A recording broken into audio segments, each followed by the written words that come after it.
Before we start, just a quick reminder to hit that subscribe button. Only 2% are subscribed at 1,000 subscribers. I'll be posting a special video. You need to trap him. My sister drops that line and tops off my glass.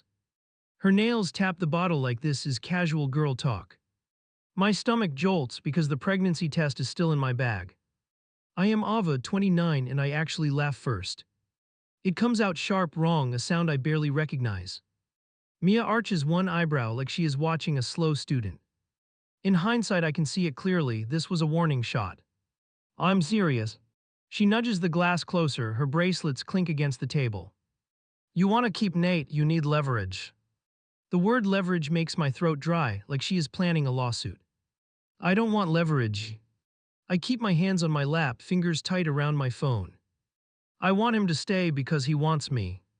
Even as I say it, it sounds naive in that kitchen. Mia leans back, studies me the way she checks receipts. You're late again, right? She does not wait for an answer, she never does. If that test is positive, you better not waste it. The test feels heavy in my bag, like a weird secret brick. I had thrown it in there before work and pretended to forget. All day my brain buzzed around it, never landing on a thought. Right now it feels like the only real thing in the room. What do you mean wasted? My voice comes out thin, almost teenager weak. She hears it and pounces like she has been waiting. I mean, you do not tell him you were scared for nothing. She tilts her head, eyes sharp on my face. You tell him you want a baby, that your clock screams. You stop that little pill, you let nature help you out. Her nails drum the table, each tap says hurry up. I blink hard because my brain genuinely lags behind her. You're telling me to trick him into getting me pregnant. The words sound dirty in my mouth, like something stolen. Mia does not flinch, and that is what really shakes me. Men promise things when they feel cornered. She shrugs, lifts her glass, takes a slow swallow. They say forever when they see a crib in the future. Otherwise, they just drift until you are too old to matter. That line slices through whatever calm I had left. Too old to matter. Like women expire on a shelf when no one chooses them. I hate that part of me believes she might be right. I'm not doing that. My pulse thumps in my ears louder than her voice. If he only stays because I trap him, what is that worth? My words shake, and that betrays me way more than I want. Mia sighs, long and tired, like I exhaust her on purpose. You think love is enough, that is cute. She points at me with 2 fingers and a chipped ring. Love is a story, security is paperwork and shared blood. I picture Nate for a second, his easy grin on Sundays. How he kisses my forehead when he runs out the door. How he jokes about being bad with responsibility and planning. Every small memory twists now like it hides a countdown. You said he freaked when you mentioned weddings. She waves her hand like she is just repeating my own words. You said he changed the subject when kids came up. Why are you protecting someone who already told you no? I open my mouth, ready to argue and defend him. Nothing useful comes out, just a half breath and a shrug. Because she is not lying about those reactions, I remember them. I just did not label them as red flags until this second. He just wants time. I finally managed that weak line, and even I hate it. Mia laughs once, short and mean like a cough. Time for what? To see if someone better shows up. Her question hangs over the table, thick as spilled drink. I look down at my untouched glass, my reflection warped. Part of me wants to throw it across the room. Part of me wants to drink all of it and call him. You are almost 30, Ava. She says my name like a diagnosis, not a fact. You do not have years to wait while he plays house. You get something solid or you walk, that is it. Her version of solid is a positive test and a deadline. My version used to be trust, simple and boring and soft. Right now both feel shaky, like the floor has a crack. I cannot tell which one is actually safer, and that scares me. What if he leaves anyway? The words slip out before I can swallow them back. If I did what you say and he still walks away. She smiles then, slow and dry, and I hate that smile. Then at least you have his kid. She taps the table again, the rhythm almost cheerful. Child support, his last name, something he cannot shrug off. You win even when he runs, that is the trick. The way she says win makes my skin crawl under my shirt. This is not a game, not a round of cards with snacks. This is my body, my life, some future human being. I feel myself pull my bag closer like I am shielding it. She notices that small movement and rolls her eyes hard. Fine, be romantic, tell him the truth. She leans forward, voice dropping low and sharp. Just do not cry to me when he thanks you and bails. The last part hits like a slap because I can see it. I imagine telling Nate I was late and scared. I imagine him relieved, then distant, then suddenly busy. The picture forms too easily, which is its own red flag. I am not trapping anyone. I push the glass away, the base squeaks against the table. If he wants me, he will choose me without tricks. I try to sound firm, but my hand shakes on the rim. Mia checks her phone, thumbs moving, conversation already over. That is noble, seriously, good for you. She stands, stretches like her job here is done. Just remember this talk when he starts pulling away. I stare at the table for a long second after that. Her chair scrapes back, there is the faint clatter of dishes. Normal sounds, everyday sounds, nothing dramatic in them. Inside my chest, everything feels tilted, like gravity changed. She calls my name from the doorway, lighter now, almost kind. Text me when you take the test, okay? I manage a nod, not trusting whatever might come out. She does not wait for a real answer, and I notice that too. When I finally stand, my legs feel a little unsteady. I grab my bag, fingers brushing the edge of the box inside. For a second I consider leaving it right there on her chair. Instead, I slip it deeper into the pocket, like a secret I am not ready to face. On my way out, she gives me this quick half hug, nothing warm. Think about what I said. Her voice is casual again, like we discussed recipes or movies. I walk to my car with that one sentence echoing louder than my footsteps. Back then I told myself I was walking away with my morals. I liked that version of the story, it made me feel brave. Now telling you this, I know I also walked away with a crack. Because once someone hands you the idea of a trap, you start watching for cages everywhere. I dumped the pregnancy test on the bathroom counter and just stared. My hands were damp and clumsy while I tore the cardboard open. The little stick slid out, way too light for what it meant. I remember thinking if I drop this, everything stays unreal a bit longer. I forced myself to move because standing still felt worse than anything. I followed the instructions like a robot that had memorized each step. When the timer on my phone started, my heartbeat tried to match it. 90 seconds never sounded long until my entire life squeezed inside them. I did not pace, pacing would have made the floor feel unsafe. I just leaned against the sink and watched the counter very hard. Every stupid thought pushed in at once, loud and out of order. My sister's voice cut through all of them, that line about leverage. When the timer buzzed, I almost dropped the phone on the tile. I took one breath, then another, then stepped forward on shaky legs. The result stared back, clear and unambiguous, and my knees loosened fast. I grabbed the edge of the counter because relief can hit like dizziness. Negative. I whispered it out loud just to hear it exist somewhere. For 3 seconds I felt weightless and weirdly grateful to nothing. Then the next feeling crawled in behind it, small and poisonous and sharp. If I had wanted to, I could have lied right then. I could have walked into the living room, clutching my stomach deliberately. I could have told Nate there was a maybe baby and watched his face. The fact that the thought even flashed through me made my chest sting. I caught my own reflection and hated the doubt in my eyes. This is how it starts, I remember thinking, not with full schemes. Just with tiny maybes that feel harmless until they are not anymore. I shoved the test deep into the trash and washed my hands too long. By the time I stepped out, I already knew I had to tell him. If I hid it, it would sit between us like a loaded thing. Honesty felt like the only way I could still respect myself. I did not realize yet how much that honesty would cost later.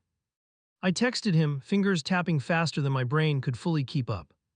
Can we talk tonight? Real talk, nothing urgent, just important. I watched the typing dots appear, vanish, then pop back up again. Sure, home in 20, you're scaring me a little. His message made my throat tighten because he was not wrong. I paced from the couch to the door, then back again. Every step just wound me tighter instead of wearing the nerves down. I kept touching my stomach like I needed proof there was nothing. The door finally opened and he kicked off his shoes with a sigh. He dropped his keys in their usual spot and looked straight at me. Okay, that look is not helping. What's going on? He tried to smile, but his eyes stayed careful and slightly guarded. Sit for a second. My voice sounded steady, which surprised me more than him. We both lowered onto the couch, leaving this awkward space between us. That gap felt larger than any argument we had ever had. I was late. I said it fast before my courage could bail on me. His whole body stiffened for a heartbeat, then relaxed like he forced it. How late, like hours late or something else? A week. I watched the number land on his face like something heavy. He blinked once, slow, and looked down at his hands automatically. Okay, is there a test? What happened? I took one before you got home, it was clear. I left out the part where I almost dropped everything on the floor. It's fine, I'm fine, there is no baby, nothing changed technically. I realized I sounded like I was trying to sell him calmness. He let out a breath that sounded like he had been drowning for days. His shoulders fell back against the couch and his head tilted slightly. Jesus, okay, you freak me out, you cannot text like that. He even laughed a little, and that laugh scraped along my nerves. There is more. Those two words wiped the half-smile right off his face. He straightened again, fingers lacing together like he needed something to anchor. I felt my own heart pushing against my ribs, begging me to stop. I could have lied to you. That confession tasted worse than anything, but I pushed it out. I could have hidden the test, told you I wasn't sure yet. I could have used that, you know exactly what I mean. His gaze snapped up to mine, sharp now, humor completely gone. What are you talking about? Use it how, for what? He was not stupid, he just wanted me to be the one naming it. That made my cheeks burn hotter than any lecture Mia had thrown. My sister told me to keep quiet and let it play out. I forced each word slowly so I could not pretend later. She said I should stop my birth control and not mention it. She thinks the only way a guy fully commits is if he has to. Silence dropped between us, heavy but not empty, full of calculations. He rubbed his jaw once, eyes never leaving my face for a second.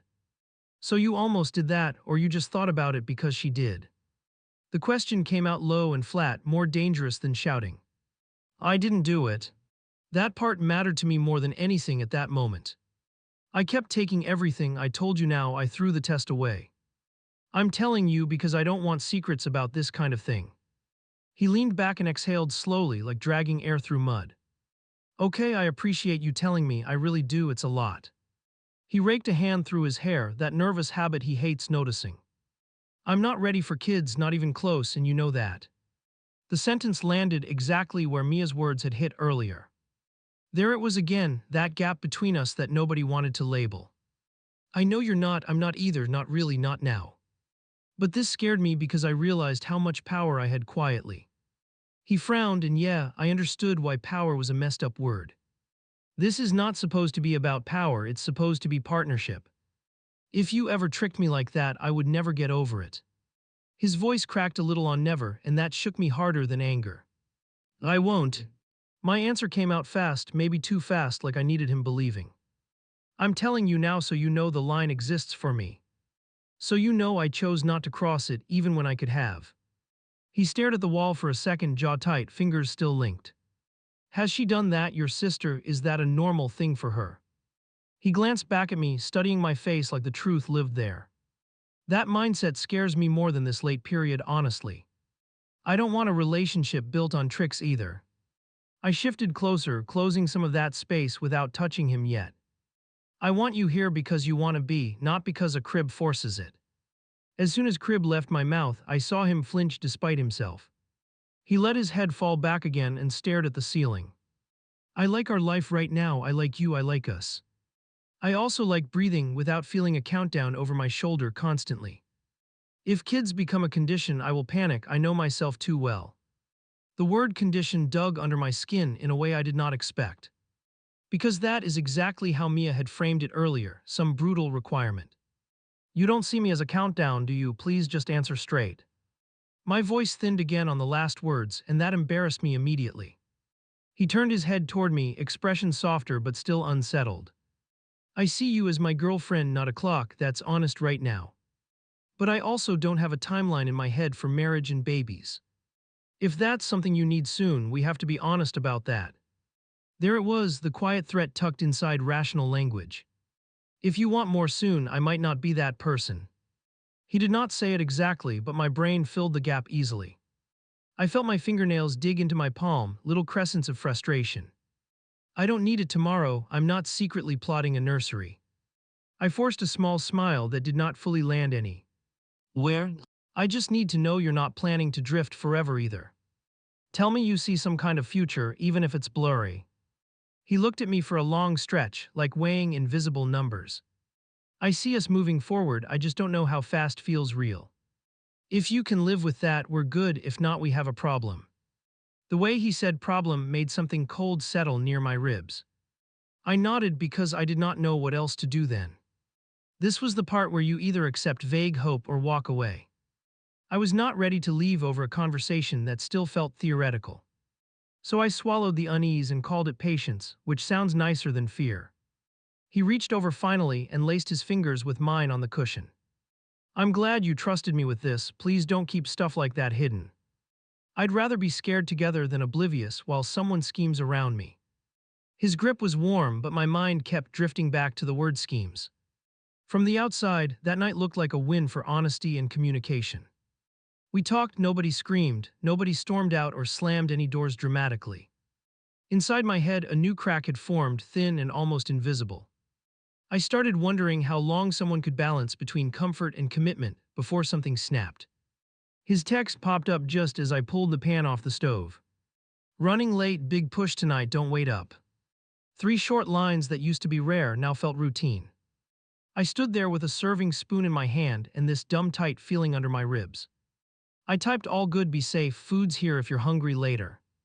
Erased it because it sounded like a mom checking curfew. I tried okay, good luck, I'll see you later then. I hit send and hated how reasonable I looked on the screen. That was the 3rd late night in 1 week after our talk. Before that, he usually rushed home, bragging about beating traffic. Now his new hobby was staying at the office until my eyes burned. I kept telling myself that grown-ups work late, it is not betrayal. When he finally came through the door near midnight, he looked wired. Not exhausted, not wrecked, just lit up like something good had happened. He tossed his bag down and headed straight for the fridge, humming softly. I leaned in the doorway and watched him like I was studying a stranger. How'd it go? I kept my tone easy, like I was asking about a game. Crushed it, honestly, we made boss look like a genius. He grabbed leftovers, then laughed under his breath at some private replay. We? That one word snagged in my head like a hook. Who's we, the whole team, or just your favorite coworker today? I tried to sound teasing, but my voice shook more than I wanted. He glanced over, then shrugged with this careless grin. New hire Jenna, she's a machine with numbers. He forked a bite into his mouth, still smiling at the counter. If she hadn't caught one thing, the entire presentation was toast. There it was, a new name that suddenly lived in our kitchen. Jenna, the one who stayed late and made him grin near midnight. I fought the urge to say something sharp about genius analysts and heroes. Instead, I asked how long she had been on the project, too casually. Couple weeks, she was on another account before they moved her. He leaned against the counter, still half inside his work head. She's cool, low drama, just cares about getting things right. He spoke quickly, like he needed me to be impressed right away. Low drama. I chewed on that description longer than he chewed his food. I wondered what that made me with my feelings and my questions. It sounded a lot like a comparison I was not supposed to notice. I told myself I was being touchy and tired, that is all. We watched some random show until he almost fell asleep sitting up. He rested his head on my shoulder like always, warm and familiar. Still, that new name kept circling my thoughts like a small, persistent fly. A few days later, my phone lit up with Mia's contact name. You around Saturday brunch, I finally get a break. I agreed before I thought it through, which is a pattern with her. Part of me already knew what topic she would drag onto the table. We met at a crowded spot, the kind where everyone talks loudly. She barely glanced at the menu before locking eyes with me. So how's Mr. Not Ready for Kids, still allergic to commitment? She sipped her drink and looked way too pleased with herself. He's buried in work, there's some big deadline, lots of pressure lately. I chopped the explanation into small pieces, trying to keep it neutral. He comes home late most nights now, but he looks happy, not miserable. I heard my own voice and winced because I sounded like a publicist. Happy at work, not exactly the reassurance you think, babe. She cocked her head with that familiar, judgmental little smile. Let me guess, new coworker, fresh face, very talented V. Hurry available. My fork stalled halfway to my mouth because she had not heard about Jenna. That is not what I said, don't twist my words already. I set the fork down and flexed my fingers under the table. There is a new woman on the team, yes, she's helping with his project. He talks about her, but he talks about everyone when he is excited. Mia laughed, short and sharp, and drummed her nails against the glass. You really want to believe this is innocent, you always do. You still think men leave because they randomly wake up bored one day. They leave when something pulls them, and you are watching that happen. Her certainty made my stomach knot more than I wanted to admit. He told me he's not ready for kids, not that he's done with me. I pushed my chair back an inch, needing space from her smug look. I told him about the late period, he could have used that to run. She rolled her eyes like I had recited a bedtime story for toddlers. You gave him an exit rehearsal, congrats, now he knows the drill. Next time he feels trapped, he'll just step right through that door. Meanwhile, little Miss Low Drama shows up to work smiling at his jokes. The phrase exit rehearsal stuck with me longer than it should have. I wanted to argue that I was not that easy to leave behind. Still, another part of me pictured Nate talking with this calm coworker. That image brought a dull ache that made my chest feel weirdly tight. Look, I'm not saying he's cheating, I am not psychic. She dragged her finger around the rim of her cup slowly. I'm saying you're in the prequel to losing him and you refuse to see it. Last chance to be smart before you end up sobbing in my guest room. I stared at the table, then forced myself to meet her eyes again. I'm not going to baby trap anyone, that is not who I am. If he wants out, he can leave, I won't trick him into staying. My voice came out steadier than I felt, which almost surprised me. Mia shrugged like my whole relationship was a coin toss game. Then quit complaining about being anxious, this is the path you chose. You picked truth over strategy, remember that when your phone stops ringing. She checked her screen like the conversation bored her already. I walked out of that place feeling like I had failed a test. Not a moral one, a survival one, and Mia loved reminding me. On the drive home, I kept replaying her warning about prequels. It felt dramatic, yet inside I could not fully dismiss it. That night, I noticed his phone lying slightly farther from my side. Face down on the coffee table, screen dark, buzz silenced. Before, he used to toss it anywhere, never caring what popped up. Now its placement looked deliberate, like a tiny invisible fence. Your phone's blowing up tonight. I nodded toward it after the third faint vibration. He barely glanced over, then shrugged with a tight little smile. Group chat work jokes, nothing thrilling, I'll mute it. He reached forward, tapped the side, and flipped it again. The move was quick, practiced, almost too smooth for my taste. A week earlier I might not have noticed, now it felt loud. I tucked my feet under me and tried to keep my face neutral. Big week again. I kept my gaze on the television, not wanting to seem clingy. Yeah, same project, more fires, Jenna's been camped there with me. He stretched his arms like long hours were just a workout. The way he said her name again made something twist inside me. Not guilt, not anger yet, just this sour pinch of dread. You two must be pretty close by now, all those nights together. I tried to make it a joke, but my voice went slightly flat. She gets it, you know, the stress, the stakes, all that. He lifted his shoulders, then let them drop, as if that explained everything. It's nice having someone who understands without needing a whole breakdown. The word breakdown landed harder than anything else, right in my gut. There it was, unwrapped and honest, even if he did not mean harm. At work he got instant understanding, no emotional translation required. At home with me he expected feelings and fears and real conversations. I realized I was slowly being cast as the heavy part of his life. I did not start a fight, I just went quiet in that moment. He noticed because he nudged my leg with his foot gently. Hey, don't overthink that, I'm just tired, my brain's fried. He looked guilty for a second, then reached for my hand. I let him hold it because I still wanted that contact. But I did not say I was fine because that would be a lie. Instead, I asked when the project wrapped, needing something concrete. As soon as we survive this quarter, things should calm down. That answer sounded like he had copied it from a script. I had heard versions before, always pointing towards some later relief. If you have ever been through this, you know that later rarely comes. There is always another big thing Edie to swallow the next month. Over the next few weeks, our calendar quietly rearranged itself around his job. Dinners turned into takeout on opposite ends of the couch. Plans with friends shifted or vanished with short apologetic texts from him. He started using phrases like "we'll see" instead of "I'll be there." The weird part is I could feel myself adjusting without a fight.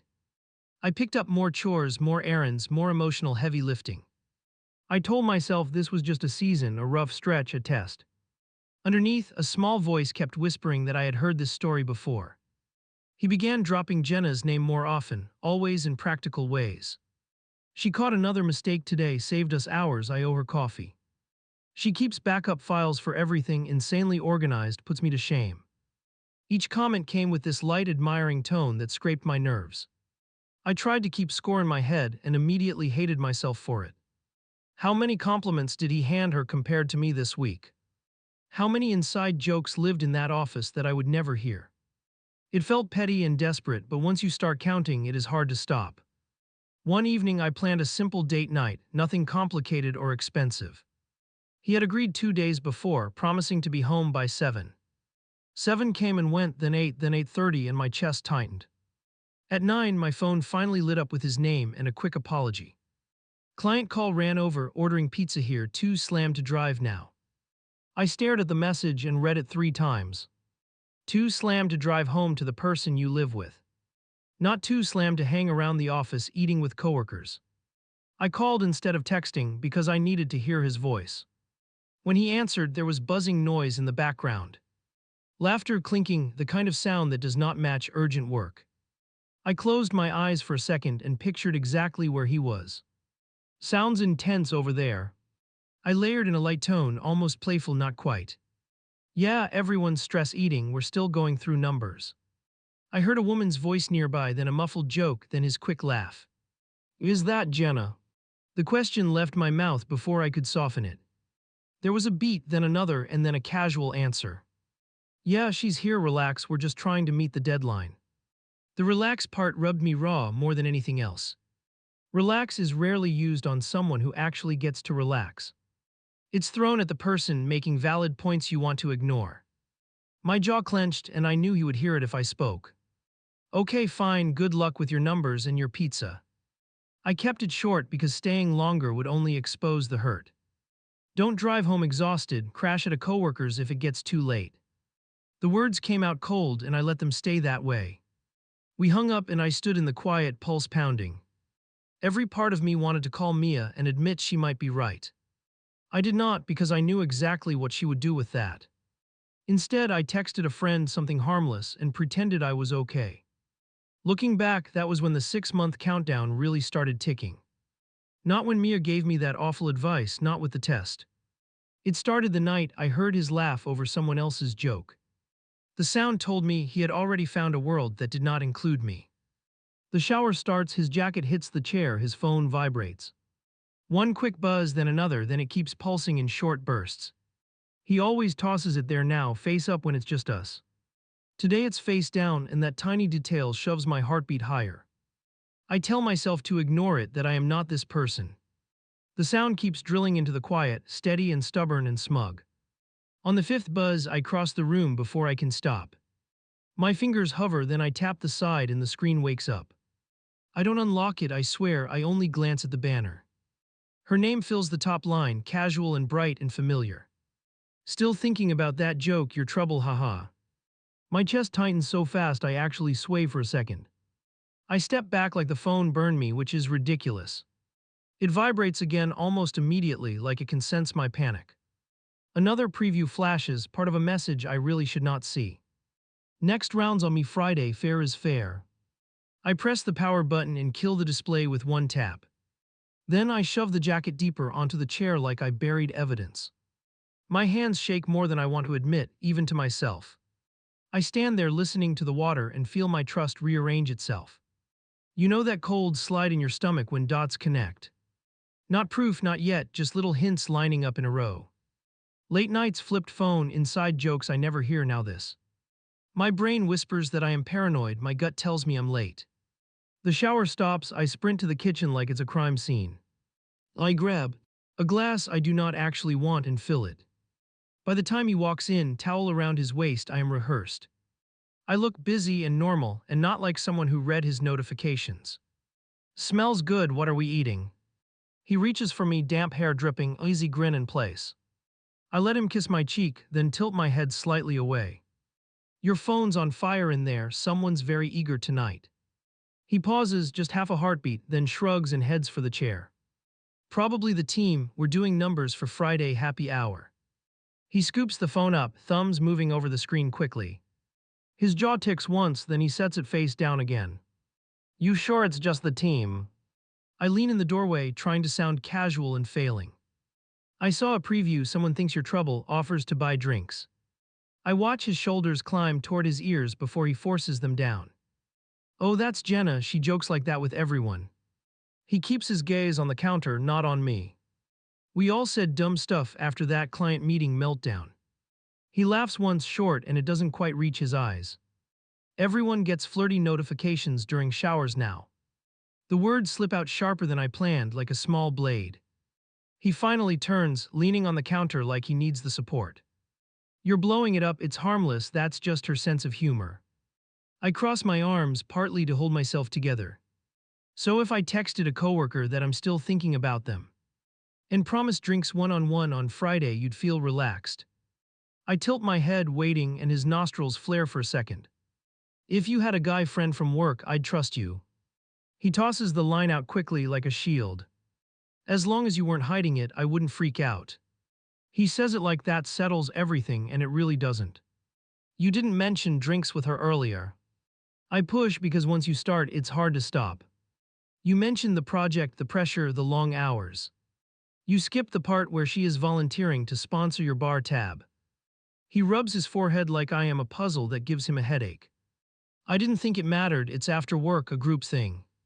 She probably meant the whole office, she talks in shorthand constantly. He's stringing explanations together so fast they start tripping over each other. Here's the part I'm not proud of, not even a little. I start editing his story in my own head to make it fit. I tell myself maybe it is a group plan, maybe I overreacted. I cling to any version where I'm not watching my relationship crumble. Okay, maybe I'm sensitive, I admit that. I loosen my arms and pretend to soften first. It just feels weird hearing her name every other sentence lately. I don't like finding out about your plans from your lock screen. His shoulders drop a little and he steps closer, hands open. Look, I'll show you the whole thread if you want. He lifts the phone halfway, then lets his arm drop again. That feels gross though, like inviting you to police me. I stare at the phone, at his hand, at the space between us. If I say yes, I become the suspicious girlfriend digging for dirt. If I say no, I have to swallow my fear without answers. Either way, I feel like I lose, which is a familiar taste. Forget it, I don't want screenshots of your inside jokes. I walk past him to the table, needing distance more than proof. I just want you to remember that I'm on this side too. I pull out a chair and sit, even though I can't stay still. He follows, sets the phone down again, this time closer to him. I'm not trying to make you feel replaced, that's not what this is. She helps me breathe at work, that's all, it stops me spiraling. He glances at me, almost pleading, like I should understand that comfort. She helps me breathe. That line wedges itself somewhere ugly in my chest. I remember him telling me the same thing months into our relationship. I realize I've slid from oxygen to weight without even noticing the shift. A few days later, we are getting ready for a friend's birthday. He's tying his shoes while checking his phone, pulse quick on his neck. Are you good? I grab my bag and watch his face change with whatever he reads. Actually, I might need to swing by the office first. He straightens and pockets the phone before I can catch another glimpse. Something blew up with the report, Jenna's stuck there alone right now. He avoids my eyes and moves toward the door faster than usual. So we're skipping the party, or I go by myself, which one? I plant myself near the doorway so he has to actually choose. He hesitates, hand on the frame like he just noticed the fork. Go without me, I'll meet you if this gets resolved quick. I laugh once, but it sounds nothing like amusement. Right, because these emergencies always wrap up in under an hour. You're basically living at that office with her these days. My voice cracks, and that betrays how much it really bothers me. He reaches for my elbow, touch gentle, expression tired and frustrated. You know I'm not doing this on purpose, I can't control deadlines. If I don't show up, people notice, it isn't like your job.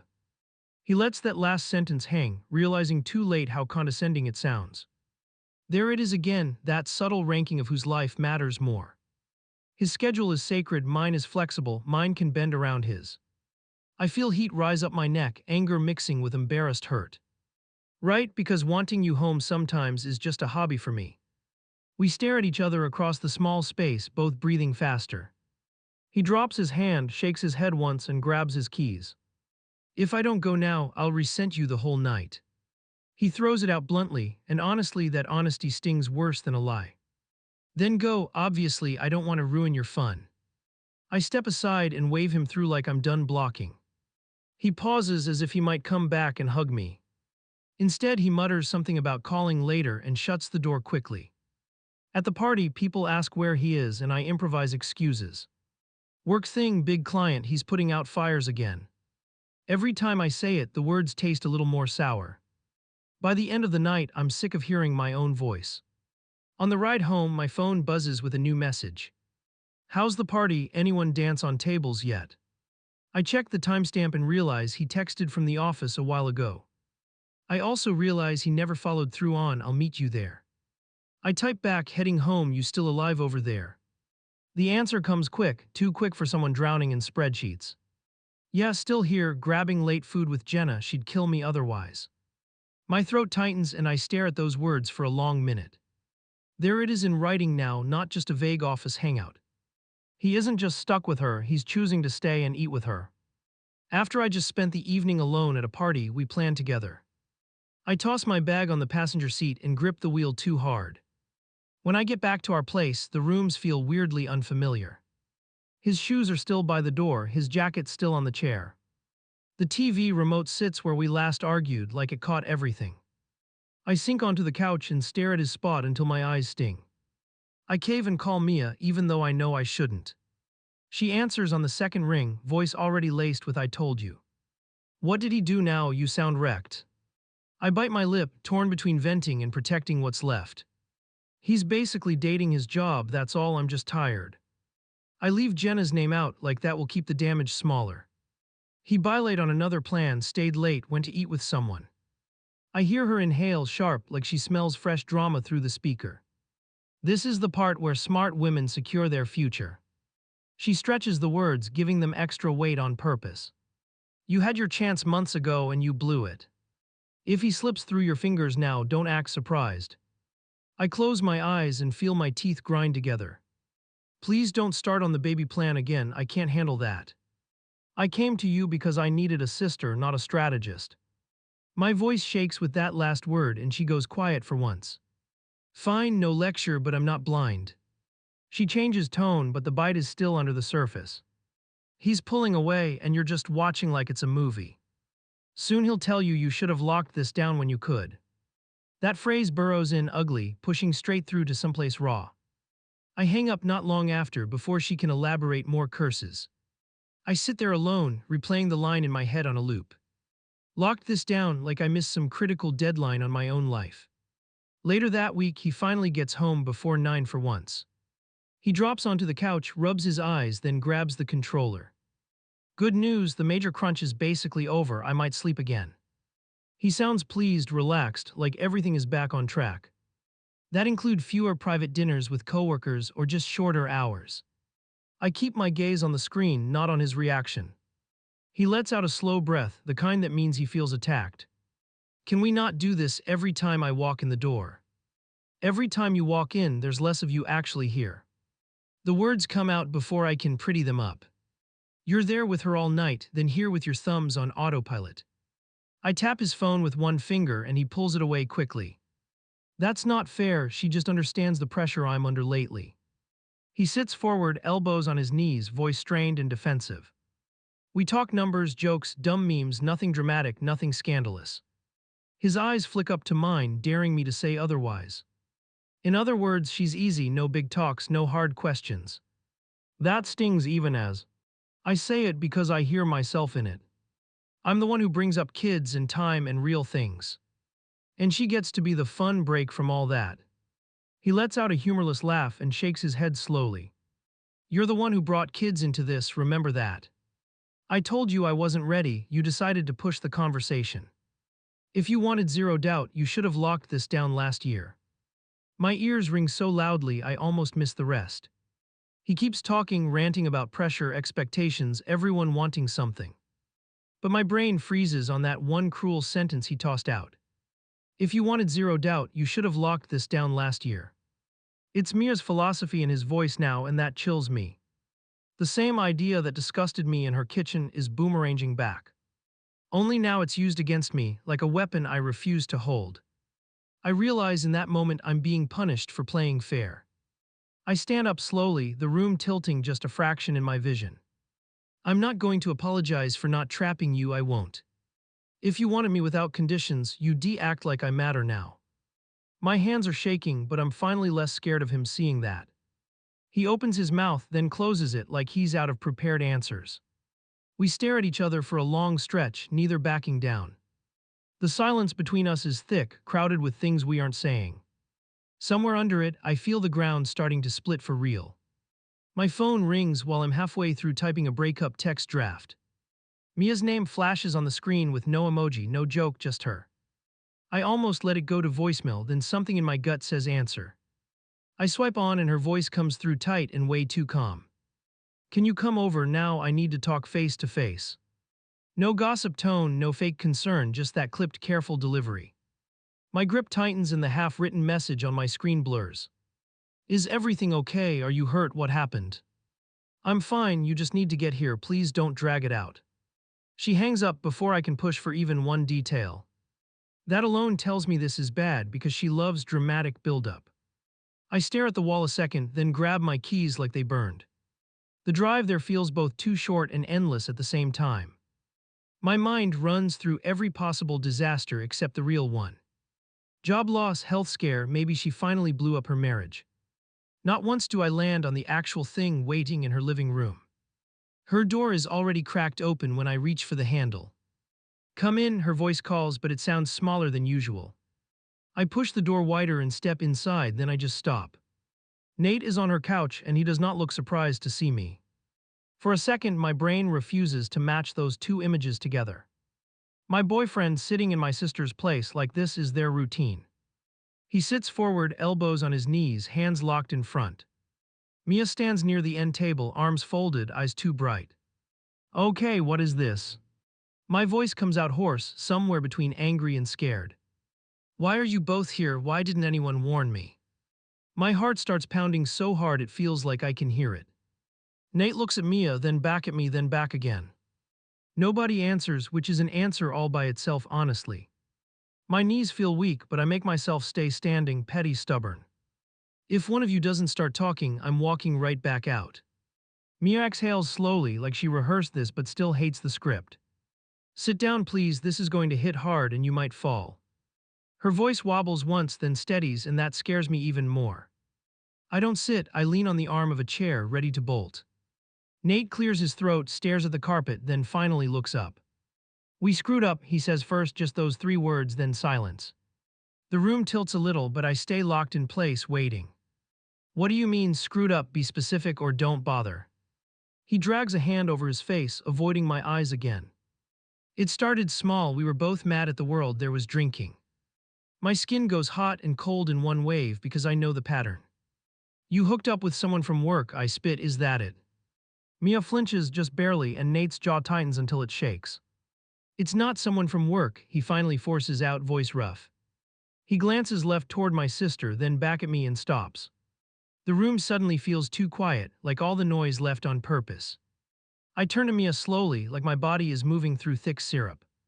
She holds my gaze for half a second, then drops it, then lifts again. There's no fun way to say this, so I'll just do it straight. Her fingers tap against her arm, a nervous rhythm I have never seen. I'm pregnant.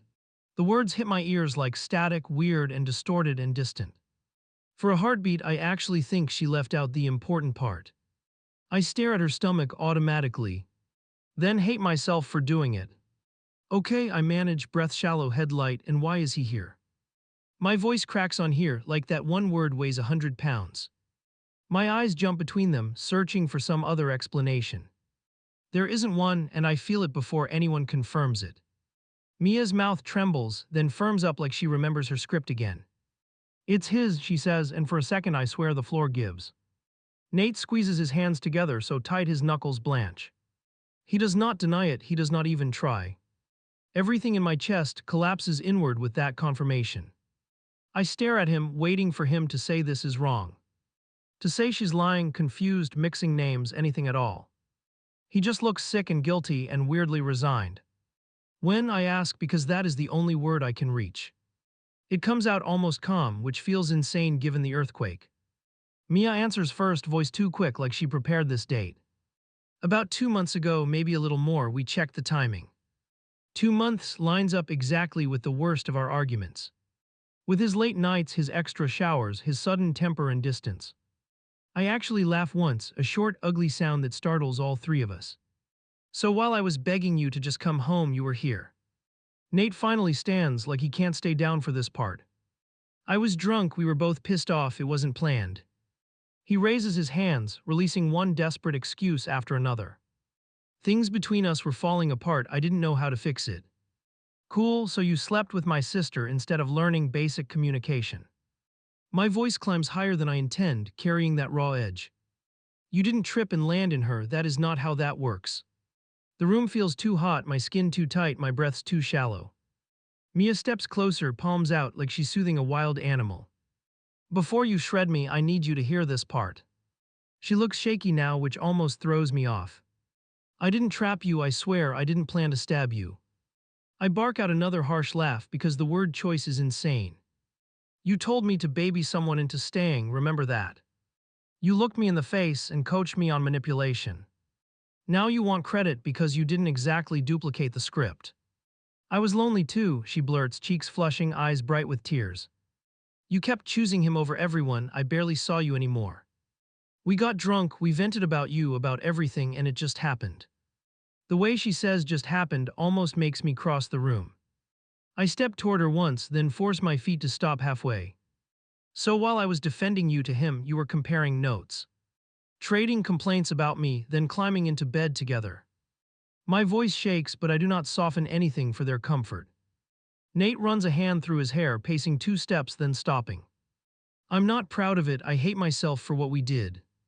I was angry, I felt cornered, I made the worst decision possible. He looks at me like that admission might buy a discount on the damage. Cornered how? I snap, swinging my attention fully onto him. Because I didn't trick you into a baby like she wanted. Because I sat you down and told you the truth about that scare. Tell me again how honesty pushed you into her bed. He opens his mouth, then closes it, then tries again with a sigh. It wasn't about that one conversation, it was everything stacked up. I felt pressure from every direction, no good choice, only traps. He stops short at that word, realizes, and looks even more ashamed. There it is, the full circle I never wanted. The woman who urged me to fake a pregnancy ended up pregnant herself. The man who warned he'd bail if he felt forced now has a child coming. And I am the one standing here empty-handed. You told me, I choke out, staring at Mia with disbelief. You told me make sure you don't waste it when I was scared. You preached about leverage and security and shared blood. And the whole time, you were more willing to use it than I was. She wipes at her cheeks, which only annoys me more. I didn't go into that night thinking about babies, I promise. It was one time I didn't even think I could get pregnant that fast. Her voice cracks, then steadies again, clinging to that thin defense. My mind latches onto one detail like a dog with a bone. You knew about my cycle, you knew everything, you used that knowledge. She wanted commitment, I throw toward Nate, and you handed it to her. Even if you didn't mean to, that's exactly what this is. He shakes his head sharply, steps closer, then stops when I recoil. I'm not running off into the sunset with her, that's not the plan. I panicked when she told me, I'm still panicking, none of this feels real. He sounds desperate now, but it lands on me like cheap noise. You got her pregnant, I say, forcing each word to come out clean. Lord, you slept with my sister, lied by omission, then yelled about feeling trapped. You made me the villain for wanting a future, while you made one behind my back. I feel something harden inside me that will not soften again.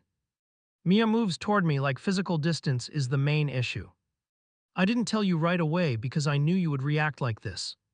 I wanted to get my head straight, talk to doctors, figure out options. She laughs once, wet and bitter. Turns out I don't have many.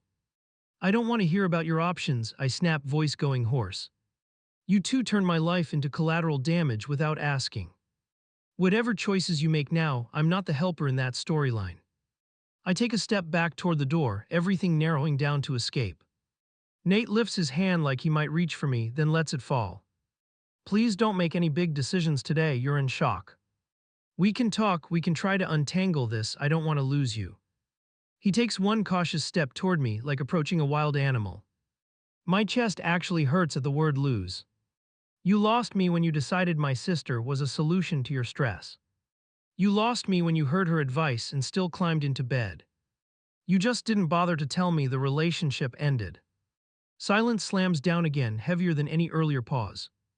I look at each of them one more time, trying to memorize this moment. Not for nostalgia, for clarity, so I never rewrite it softer later. Then I wrap my fingers around the door handle and pull it open. As I step out, Mia's voice breaks across the space, thin and frantic. I did what you were too scared to do, that's the truth. I secured something, you stayed noble, now you see where that got you. Her words chase me into the hallway, hot and poisonous and smug. I stop with one foot outside, that sentence ringing in my ears. She thinks this is winning, that pregnancy equals victory in some contest. Nate doesn't correct her, doesn't say a single word to push back. In that split second, I understand everything I need to about both of them. I walk away without slamming the door, weirdly calm for the first time. My hands still tremble, my heart still hammers, my vision still blurs. But the argument in my head finally stops, replaced by one clear fact. They built a family on a foundation I refuse to use, and I will not stand on it with them. I start packing before the sun is fully up. Suitcase open on the bed, drawers sliding, hangers scraping. I move fast on purpose, before my brain wakes up enough to bargain. If I slow down, I know I'll start negotiating with my own pain. I do not make piles, I just grab what I can carry.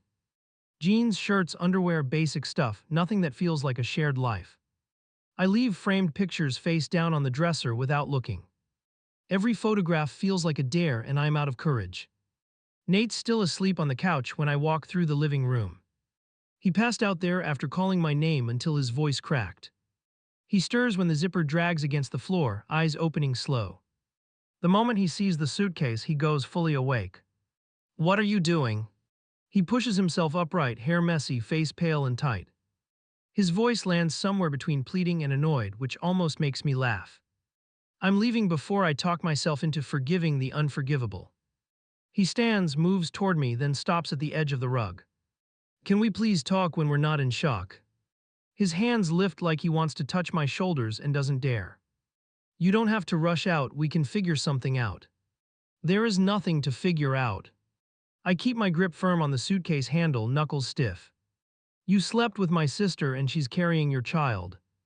This is the slowest I've ever moved in my entire life. He flinches at the word child like it just became real. I made a horrible choice, he says quietly, finally looking at me. I'm not asking you to forget it, I'm asking for a chance. A chance to support her and still not lose you completely. That line knocks the breath out of me more than the cheating. You want both, I repeat, almost whispering because I can't believe it. You want me as what exactly? Your emotional side project. You already built your future, you just don't like the layout. He scrubs a hand over his face, pacing 2 sharp steps. I don't love her, not like that, you know I don't. I panicked, I messed up, now she's in this too. His eyes shine briefly, then he blinks hard like he can push it back. That's between you and her doctors and a lawyer. I move toward the door, dragging the suitcase behind me. I'm not your crisis manager, not your soft place to land. You don't get to blow up my life and then ask for comfort. He reaches for the suitcase, fingers closing near mine. Please, can we pause the moving out part just for a week? We share this, Liz. ER stuff is tangled, it's not simple. Give me time to find another place or rearrange something. You should have thought about logistics before hooking up with family. The words come out sharper than I planned, but I don't pull them back. I'll pay my half of the rent until the lease ends, that's it. I won't live here, I won't play couple while you prepare for fatherhood. A muscle jumps along his jaw as he steps away from the bag. Where will you even go? You haven't planned any of this. He sounds almost offended that I'm not better organized for my own exit. I don't want you on some stranger's couch because I was an idiot. I lift my phone, screen already open to my messages. I'll figure it out, that's one thing I actually trust about myself. I have friends who think you're decent, I'll enjoy the look on their faces. I pull the door open before I talk myself into softening. He moves toward me again, desperation finally slicing through his voice. Can I at least help you carry things to the car? He looks like he wants to fix everything by lifting boxes. No, I answer, and that small word feels strangely powerful. I take 2 trips down the stairs, arms burning, throat tight. On the second trip, I see him standing at the top, barefoot. He doesn't speak, just watches me load my entire life into the trunk. For a second, I almost expect him to run after the car. He doesn't, of course. That cinematic sprint belongs in other people's stories, not mine. My phone buzzes before I pull away, a new message from him. I'm so sorry, please don't cut me out completely, please. I drop the phone face down on the passenger seat and merge into traffic. Driving gives me something physical to do while my brain screams. I call the only person who hasn't said "I told you so" yet. Hey, I manage when she answers, "Is your couch still alive?" Leela doesn't ask polite warm-up questions, she never has. What happened? Your voice sounds like you swallowed glass. I swallow once, twice, fingers tightening on the steering wheel. Short version, I need somewhere to stay that doesn't include him or my sister. Here, she says immediately, no hesitation, no conditions, just that. I'll be home in 20, use the spare key, make yourself breathe. Her confidence in my access hits me harder than any sympathy post ever could. It reminds me I existed before this relationship and I'll exist after. At her place, I drop the suitcase near the wall and just stand. My body feels weirdly heavy, like all the adrenaline finally crashed. Leela walks in a few minutes later, kicks off her shoes and stares. Tell me who to block and who to slash tires for. That cracks something open in me and I start laughing too hard. The laugh turns into gasping, then shaking, then outright sobbing. She pulls me into a tight hug and lets me fall apart. I cling to her like I'm clinging to the last stable object. When I can finally form words, they come out chopped and ugly. He slept with my sister, I say, feeling it hit the room. And she's expecting his kid, and they told me together like a meeting. Leela pulls back, eyes wide, hand flying to her mouth. You're kidding, she breathes, then shakes her head. No, you're not, your face wouldn't look like that if you were. She sits heavily on the arm of the chair, blinking fast. That's not cheating, that's a full psychological experiment gone wrong. I wipe my cheeks, even though more tears keep forming on their own. She used the exact playbook she tried to hand me, I say softly. She warned me I'd lose him if I didn't use pregnancy as leverage. I didn't, and 6 months later, here we are. Leela swears under her breath, low and steady and unamused. You trusted both of them and they turned you into a lesson. I'm so angry I could punch a wall for you right now. She looks at my phone on the table like it personally offended her. Don't post yet, she adds, almost reading my mind. You're in shock, you'll overshare and then feel exposed tomorrow. Block them for the night at least, make yourself invisible for a minute. Her tone is firm enough that I listen before my stubbornness kicks in. I pick up my phone and scroll through Nate's latest messages. There are a dozen I never opened from the last hour alone. I love you, I'm broken, say something, all the usual panic phrases. My thumb hovers over the thread while my chest tightens again. I don't answer him that day. Instead, I send one single text to Mia. You got what you wanted, don't contact me unless someone dies. I hit send before I talk myself out of drawing that line. For the next few days, everything turns into noise. I file for a change of address, cancel shared subscriptions, handle logistics. Every practical step feels weirdly surreal, like I'm impersonating a grown-up. Inside, my brain keeps replaying that living room scene in perfect clarity. Then the first ultrasound.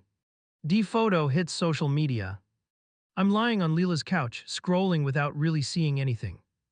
Suddenly there it is, gray blur, captioned with way too many exclamation marks. Newest little blessing loading, can't wait to meet you, miracle baby. No mention of him in the caption, but he's tagged. Their names sit side by side under a picture of cells dividing. Comments flood in, full of heart emojis and cheesy virtual hugs. I can't really breathe, but I scroll anyway like a masochist. One person writes, "You two will be amazing parents, this was meant to be." Another drops, "So happy he finally settled down, you deserve the best." Settled down. I drop the phone onto my stomach and stare at the ceiling. I think about replying with the actual story under that post. Typing out, "Fun detail, he was living with his girlfriend 6 weeks ago." Or, "My sister coached me to baby trap him, then did it herself." The urge to blow everything up publicly hums just under my skin. I don't do it. Not because they deserve my silence, but because I deserve peace. I know that once I start thread wars, it never ends. And I am tired in a way that sleep doesn't fix. Our parents find out soon after, which was inevitable. First, I get a bland text from my mother full of question marks. "Your sister called with big news, why didn't you mention anything?" I stare at the screen, thumb hovering over the keyboard. I type because her big news involves my ex, then erase it. I try, ask her who the father is, then call me back. I erase that too because I am not in the mood for theater. Finally, I send, "It's complicated, I'm not attending any celebrations." She calls immediately, of course. I let it ring out once, twice, 3 times, then answer. Her voice is too bright at first, like she's forcing optimism. "What is going on? Why do you sound like someone died?" So I tell her. Not every gruesome detail, but enough that she gets the picture. The silence on the line after I finish is long and wounded. "Oh," she says finally, "oh, I didn't realize that's how this happened." You would think hearing "oh" would feel validating. Instead, it just adds another layer of sadness to the stack. Now my mother is stuck between 2 daughters who can't share air. And there is a child coming who didn't ask for any of it. "I'm not asking you to pick sides," I tell her quietly. "I just can't be in the same room with them right now. I won't go to appointments, showers, whatever they plan. If you invite me, understand that I'll say no." She sniffles, trying to keep her voice steady for both of us. "I wish you would reconsider, but I hear you. I love you, I love her, I don't know how to do this." That last line cracks, and for once I don't try to fix it. Weeks pass in this strange limbo where nothing and everything changes. I find a small studio, sign papers, move my suitcase out of Lila's living room. I buy cheap dishes and a second-hand dresser, just enough to function. Having my own keys again feels like holding my own pulse. Nate keeps reaching out during that time. Big paragraphs, short apologies, random updates about work and therapy. Sometimes he asks how I am, sometimes he just spills his guilt. I rarely respond, and when I do, it's with 1 or 2 sentences. "I'm not coming back. I hope you step up for the baby. I'm not your friend, stop sending me your feelings." Eventually, I block his number and mute his email. The only message I keep unblocked is from an unknown account. It shows up one night with no greeting, just a sentence. "I know you don't want to hear from me, but I'm scared too." My spine stiffens because I know exactly who wrote it. I stare at that line for a long minute, thumb shaking. She doesn't say her name, she doesn't mention him, just fear. For a second, a very small one, I feel a flicker of something complicated. Not forgiveness, not yet, just the faint realization that she is also human. I don't answer her either. Not because I want her to suffer, but because I need distance. I am not the person who talks her through pregnancy anxiety. She forfeited that when she chose my partner as a comfort toy. So I talk to a stranger instead. A therapist with an office above a laundromat, recommended by Leela. I sit on a slightly lumpy couch and tell the story from the beginning. The words spill out faster than I thought they would. I kept thinking if I'd just lied, this wouldn't hurt so much. I tell her about the late period, the conversation at my sister's place. How I stood in a bathroom and chose honesty over manipulation. How 6 months later, the person who pushed the scheme cashed it in. The therapist listens, nodding here and there, not interrupting much. "So you're punishing yourself for not using the same tactics they did." Her voice is calm, steady, annoyingly reasonable. "You held your own line and now feel like that made you lose." Kind of, I admit, rubbing my palms against my jeans. It feels like the universe rewarded lying and punished telling the truth. Like I did the ethical thing and ended up alone on a small mattress. While they get congratulations and casseroles and a built-in connection. She leans forward slightly, hands resting on her knees. From where I'm sitting, you eliminated two people who could hurt you. You're not tied to him forever through a child he doesn't really want. And you're not raising a baby with a sister who sees relationships as traps. That thought doesn't heal everything, but it lands somewhere solid. I picture their future for a second, not as a revenge fantasy, just objectively. Her using the baby as proof of loyalty, him resenting every pointed comment. Both of them stuck in a story they wrote out of panic and ego. Do you regret not trapping him? She asks, finally saying the quiet part. The word hangs between us like a dare and a mirror. I sit with it, really sit, instead of answering fast to sound strong. My chest hurts, my eyes burn, but my answer surprises even me. No, I say slowly, carefully, like I'm testing each letter. I regret wasting so much time believing he would choose me on his own. I regret giving my sister access to every soft part of my life. But I don't regret not dragging a kid into that mess. The therapist nods, not triumphant, just acknowledging. That's your anchor, she says, when the jealousy and anger spike. You can be furious and still grateful you didn't cross that line. Both can exist at once, people forget that. Later that night, back in my tiny studio, I open a blank page. The cursor blinks at the top like it's tapping its foot. Without overthinking, I start typing out the whole thing again. Only this time, I write it like I'm talking to strangers on the internet. I include the part where my sister told me to baby trap him. I include the bathroom scene, the confession on the couch, every slow slide. I include the couch at her place where they delivered their big news. I don't paint myself as a perfect victim, just a person who chose wrong people. I finish the post hours later, wrists sore, eyes gritty. I read it once from top to bottom, checking for self-pity. It doesn't feel like that, it feels like evidence, like putting dates on a timeline. I hit submit before I can chicken out because I want a reality check. Some people will probably call me naive for staying as long as I did. Others will tell me I dodged something worse than lonely nights.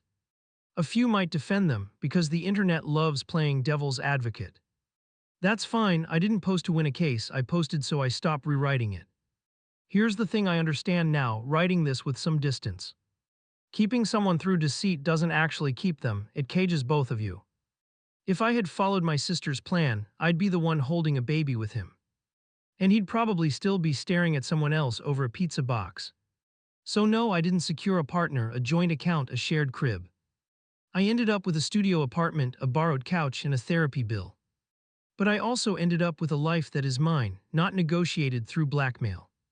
And for the first time in months, that feels like the start of something, not the end.